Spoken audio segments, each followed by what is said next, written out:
Hello there. A warm welcome to the program. I'm Olayemi Udunuga, and this is Tech Trends. This week, we bring you more on GITEX Africa 2023, a tech gathering of exhibitors, startups, investors, and some of the brightest minds in Africa. And I talked to tech influencer and creator Keegan Tech on the Infinix Notes 30 series. Don't forget, this is the program that takes you on a ride in 25 minutes to seek out innovation and creativity that are unique to Africa.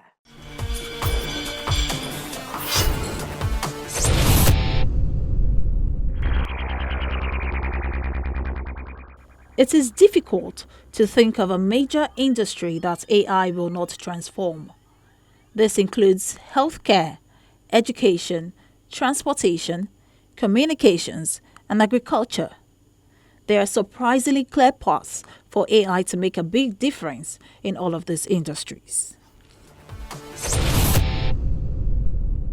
Africa has proudly hosted its very own tech gathering, GITEX Africa, that truly unites communities in the innovation ecosystem across the continent. According to the organizers, the program has become the biggest tech show in Africa as it poses as a catalyst of multiple investment pledges and public-private partnership initiatives to accelerate Africa's digital transformation. Here's the report.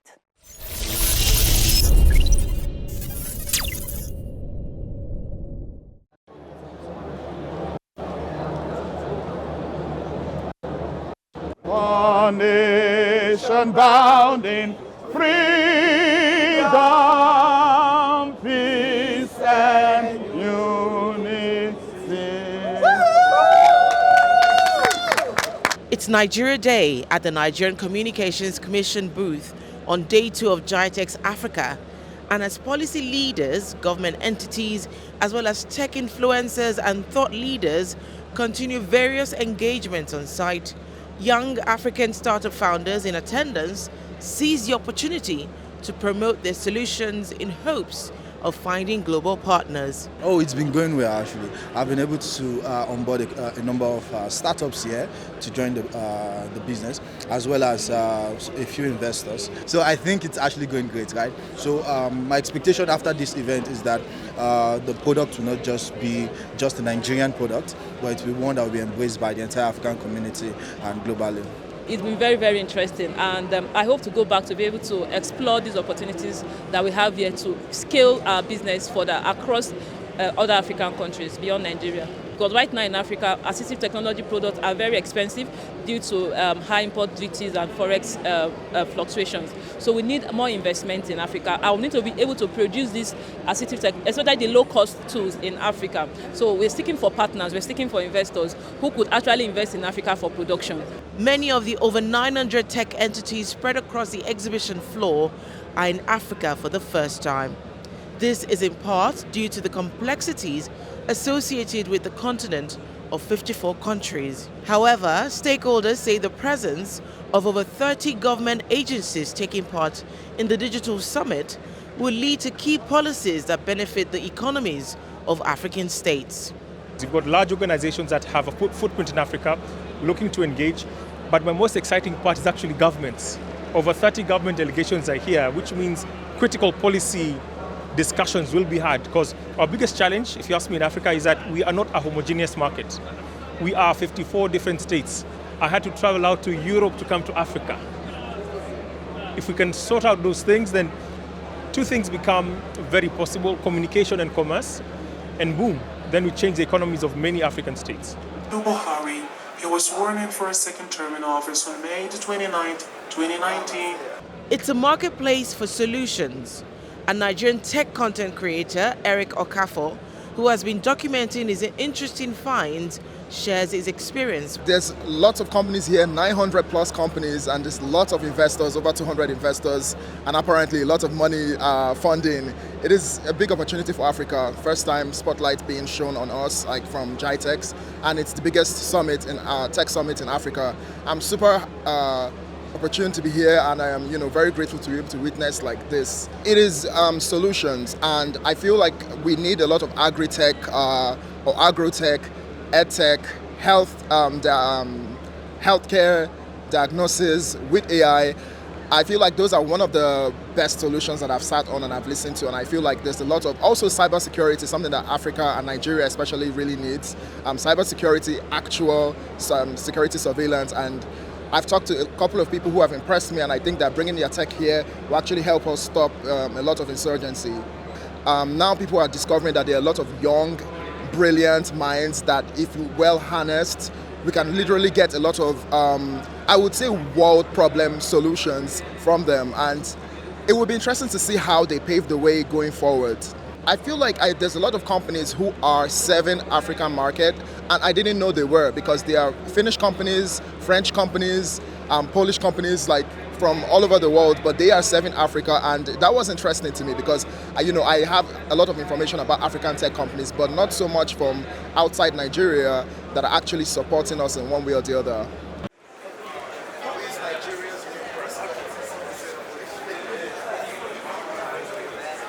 If you type your question, I can understand better and give you better answers. Abuja-based Unicorn, known for creating Africa's first humanoid robot, Omefe, is also here to showcase products that prove Africa's capabilities in providing tech solutions. We are innovative with everything we do. Unicorn Group is meant to bridge technology gap across Africa, and our solutions are tailored to the needs of Africa. So here we have Omefe, we have the first Africa blockchain, and we made a VR headset for Africa that is affordable.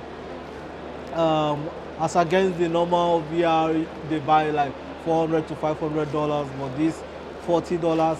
So with this, we really mean business to push this technology in such a way to be affordable by Africans. So there is a joy, to hear that something good such as this technology can come out of Africa. As the event carries on into the final day, there is an emphasis on training African talent and giving them access to global opportunities. Started outsourcing in 2010 in Ethiopia. The idea of having Africans working for Europeans was already mind-blowing. It was almost impossible for us to convince people that there are talents and we don't physically have to move elsewhere to actually perform any activity.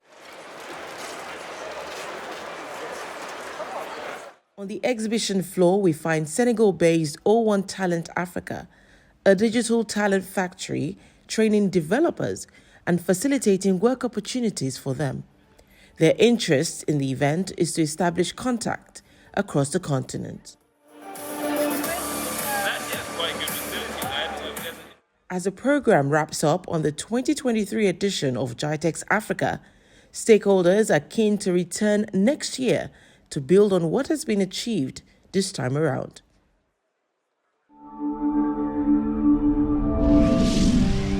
This is Quest 3, our most advanced headset yet. It's got high-resolution color. Meta Platform CEO Mark Zuckerberg has revealed the company's next-generation mixed reality headsets, the Quest 3, as the company braces for Apple to potentially reshape a nascent market that Meta has dominated so far. Meta Quest 3 is our follow-up to Meta Quest 2 and will feature advanced tech that opens up new possibilities in both VR and MR. Zuckerberg, in an Instagram post ahead of Meta's annual gaming conference, said the device will be 40% thinner than the company's previous headset and feature color mixed reality, which combines augmented and virtual reality elements. Meta also said it would lower the prices of its existing Quest 2 headsets while adding performance upgrades to those devices aimed at delivering a smoother user experience. So that's just a small preview of what you're going to be able to do with Quest 3. There's a whole world of experiences out there, and with more power and better graphics, they're going to be better than ever. According to Zuckerberg, the Quest 3 will have a new Qualcomm chipset with twice the graphics performance as the Quest 2. He said the device would launch in the autumn and promised more details at the company's annual AR/VR conference on September 27. We have way more to share when Meta Quest 3 releases, including specs, more apps and experiences, and a whole slate of groundbreaking MR content. These are all stepping stones toward our long-term vision for building the metaverse. According to an estimate by market research firm IDC, Meta currently dominates the market for AR/VR devices with a nearly 80% share of the 8.8 million headsets sold in 2022.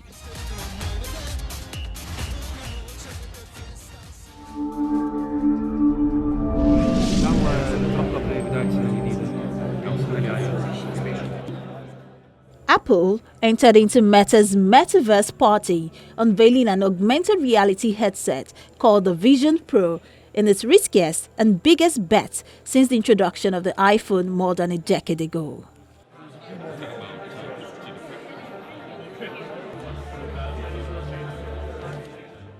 At its annual developer conference, Apple said Vision Pro will start more than 3 times the cost of the price-set headset in Meta's line of mixed and virtual reality devices that currently dominates the nascent AR/VR markets. Well, a couple of things. One is that from a trust perspective, especially in an enterprise environment, Apple has more trust than Meta does. I think from a consumer perspective, certainly Apple has more trust. There was a lot of talk around on-device machine learning, a lot of talk about data being stored on the device across the portfolio this morning. So I think that from a trust perspective, it's different. I also think that Apple has something that Meta doesn't have, and it's all the people that are here today for the developer conference. How engaged this developer community is and how they have learned to work with Apple to go from device to device and bring their apps and being supported doing that, I think is another key differentiator. The company also says Apple's headset will be available next year in the US, with more countries coming later in 2024. I think it's critical as far as giving you the confidence on taking the device in different places. I know that women are very aware of that, of being all enclosed in a place that is not safe, like your home, right? You have around it. You're not going to be doing this in a cafe or even in an office, to be honest with you. So being aware of your surrounding, having the person that is close to you actually materialize when you're fully immersed is huge for safety and and personal security. I also feel that it helps with the connection that you still have with people. So you are fully immersed, but you're not cut off by your reality. And I think that sets the tone to what this technology could really be. Apple said users of the Vision Pro will be able to select content inside the goggles with their eyes, tap their fingers together to click, and gently flick to scroll, while also using a 3-dimensional camera and microphone system to capture videos and pictures that can be viewed in 3D later. In its most visually striking difference from Meta's headsets, the device also has an exterior display that shows the user's eyes to people in the outside world. This new Apple headset has been widely expected. We knew a lot of the details about it had been pre-reported. The price point was a little higher, of course, than people expected. It looks like they've done a really nice job of positioning the product as being something that has a lot of different applications, which I think is interesting because I think initially people were concerned it would be very limited. The exterior screen goes dark when a user is fully immersed in a virtual world. When a person approaches a user who is in full virtual mode, the headset will show both the user and the outside person to each other. The fully immersive view is something I think a lot of people will find really compelling. Because early versions, for example, of the HoloLens and Magic Lens and some of these other earlier headsets, while they looked great in demo form, when you actually tried them, they were limited, and that really was frustrating. It looks like Apple has solved that problem finally with Vision Pro, so I think that'll be a step in the right direction because it'll fully engulf you, and I think that will be pretty cool. An augmented reality advancement over Meta's devices, which show a more basic video feed of the outside world.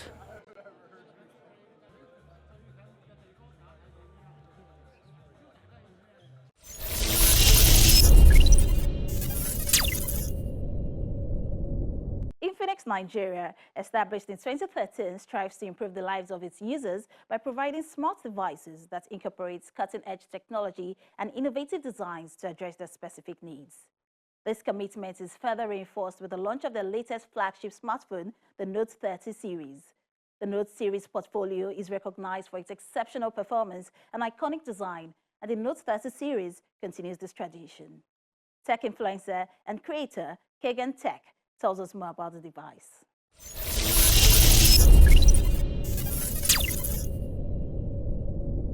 Thank you so much for joining us on Tech Trends, Keegan Tech. Thank you for having me. As a tech influencer, what do you like most about Infinix smartphones? So, the really interesting thing for me about Infinix phones is the price to the value that the phones offer. I always find that when Infinix puts out a new phone, right, I have difficulty finding another phone at that price point to compare to the Infinix. It's always so difficult. And a great example would be this phone that I'm holding, right? I cannot think of any other phone that offers me the same things that this phone does at that price point right now. It's just impossible. Now let's talk about the Note 30 series, which is what you have in your hand right now. Can you tell us about the all-round fast charge feature? The beautiful thing about the fast charge for this phone is that first off, it's a 68-watt fast charging. The charging brick and the cable comes in the box, right? And from a completely dead phone, if you've already killed your battery, right, you can charge for 30 minutes and get 80%. Now, another really interesting thing is if you can charge really quickly, like maybe you don't have a lot of time, you just plug in real quickly, you get like 10 minutes of a charge in. You can still Netflix for like 2-3 hours, right? You can still consume YouTube content, you can still play music, you can still text people back, use social media without your phone dying in just 10 minutes of a quick charge, which is, I don't know how else to say it, but that's just completely impressive. Also, this phone actually also supports power delivery 3.0 and power delivery 2.0, which means if you're careless, you lose your 68-watt fast charger that Infinix gave you in the box, you can also use other power delivery chargers to charge the phone and still get your fast charging, essentially, if you need it. Still on the fast charging feature of the Note 30 series, what's the speed like? Okay, so for the speed of the fast charging on this phone, you can charge from 0 to 80% in about 30 minutes. So if you wanted a quick charge, like maybe you don't have a lot of time, or maybe you have like a short break during the day or something, or you quickly put this on the charger to charge for like 5-10 minutes, you actually still get around 3 hours of like YouTube consumption, Netflix consumption, things like that, which is quite impressive for a phone around this price point. It's just really interesting that the phone charges that quickly.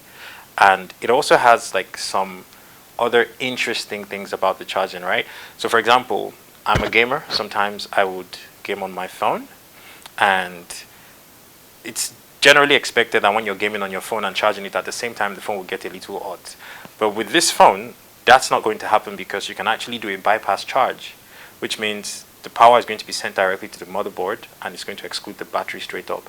So you're charging, but you're not exactly charging the battery, so the phone doesn't have to eat up, and then you can game for longer periods without really affecting the temperature of the phone. And what other features of the Note 30 series interest you? Ooh, so it's a lot of things, right? It's a lot of interesting things, to be honest. First off, I like the fact that not only does this have wireless charging as well, like I said, but the fact that this can actually also reverse wirelessly charge other devices, right? So my wristwatches, my earbuds, right? My other phones that have wireless charging, I can charge them using the Infinix Note 30 Pro. Actually, the Note 30 series. So all I have to do usually is I go into the settings, right? So it's called reverse wireless charging, right? When you go into your settings and turn it on, you just toggle on this button right here, and then whatever device you want to charge, as you can see, it's already displaying like a tutorial. Whatever devices you want to charge, you just put them right here, and then it just charges it up. So if you need a quick boost, maybe your friend's phone is dying, your other phone is dying, your wristwatch is dying, you don't have to worry about that. One of the main things that I really like about this phone is that for like the first time, I have an Infinix phone that has the speakers powered by JBL. Now what that means is, unlike in the past where people used to compare like seriously high-end phones to Infinix phones and say, oh, this sounds better, you know, the gaming experience and the sound and the dual speakers are better, that's no longer an issue, because first off, these are dual speakers, right? Top and bottom firing, right? And then the quality of the sound when you're actually consuming content like Netflix, watching TikTok videos, Instagram reels, watching YouTube videos, things like that sounds fantastic. In fact, if you're not using earbuds or earphones like the ones that they give you in the box, you actually still get a really, really immersive experience when you're just listening to music with your phone right in front of your face, which is completely impressive, to be honest. What differentiates the Note 30 series from similar phones within the same price range? So here's the thing. That question you just asked me poses another question. What phones? Because to be honest, at a price point of 179,000 naira, I cannot, as a tech person who owns over 60 devices, I cannot think of any other phone at less than 180K that has wireless charging first of all, then goes on to have reverse wireless charging, then supports PD3, PD2, and bypass charging, and then still gives you a 68-watt wireless charge, sorry, a 68-watt charging brick inside of the box, and a 15-watt wireless charger also inside of the box at this price point. It almost seems as though they are giving the phone away for free, to be honest, because if I wanted to buy a 68-watt charger and a wireless charger and all the other accessories in the box, I'm thinking there's probably like 50K left. So how does this phone come out of that price point? So I cannot think of any other phones that I would compare to this right now, except we're talking phones that are selling for like 800, 900, 1 million naira. There is nothing to compare the Note 30 Pro to currently on the market. So one of the really interesting things about the back of the Note 30 Pro is the way it changes colors against the light, right? So you never really know if your phone is green or blue or pink or orange. And then it gets more interesting when you see the camera sensor on the back. It's a 3-pole camera sensor with the main sensor being a 108 megapixel sensor. And then you have a large flash, right? And then with these cameras, you can actually do dual camera recording with the camera on the front of the phone, right? Where you're recording with the selfie camera and the back camera at the same time. As a vlogger, I make videos on TikTok, right? So I can record myself with the camera on the Infinix Note 30 Pro, but I can also record what is behind the camera. So the selfie camera and the rear cameras are working at the same time. So I can have that in split screen and then put that on the internet as content straight up. I don't have to, first of all, record something and then record my reaction afterwards. I can just do that at the same time, so it's more genuine. And then that's like seriously viral content because I use this phone. I also like the fact that the fingerprint sensor is on the side, so I don't have to search the screen for a fingerprint sensor each time or worry about Face ID. The natural way you hold your phone is like this, right? So immediately, look at that. Immediately I put my finger on the phone, it just unlocks. Just immediately I put my finger on it, it just unlocks. It's very fast, very quick, really impressive. Well, that was such an insightful conversation with you, Keegan Tech. Thank you so much for joining us on Tech Trends. Thank you for having me. I had a lovely time talking to you about the Infinix Note 30 series today.